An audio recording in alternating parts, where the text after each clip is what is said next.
So the final stage of your project will be to try and show your data in a more visual way. And to do that, we're going to use charts and graphs. And I'm going to show you how to do that with this table of costs here. So what I'm going to need to do is select with my mouse, left click, select the items, keep your finger down on control, and then select total, but not the overall total. And you can let go of control now.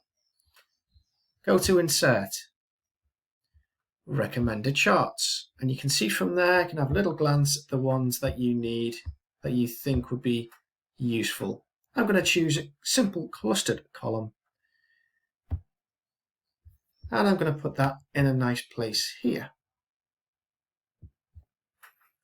Okay, so over in the top left hand corner, I'm going to add chart element, axes, primary horizontal, and I'm going to say that is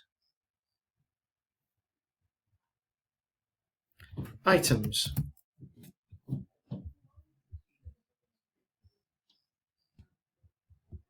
It's not quite worked, I'll try that again. Add chart element, primary horizontal, and I'm going to call that items.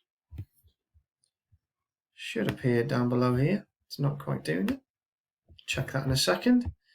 And then axis title, primary vertical, and that would be cost. Hit enter. So you can see the one on the side is appearing, but the one on the bottom for some reason doesn't want to play. The other thing I'm going to change is the chart title. I'm going to have it above there, and I'm going to say that is costs. And I can resize that. I can format it here. Change the style, color, and it's up to you how you want to show that.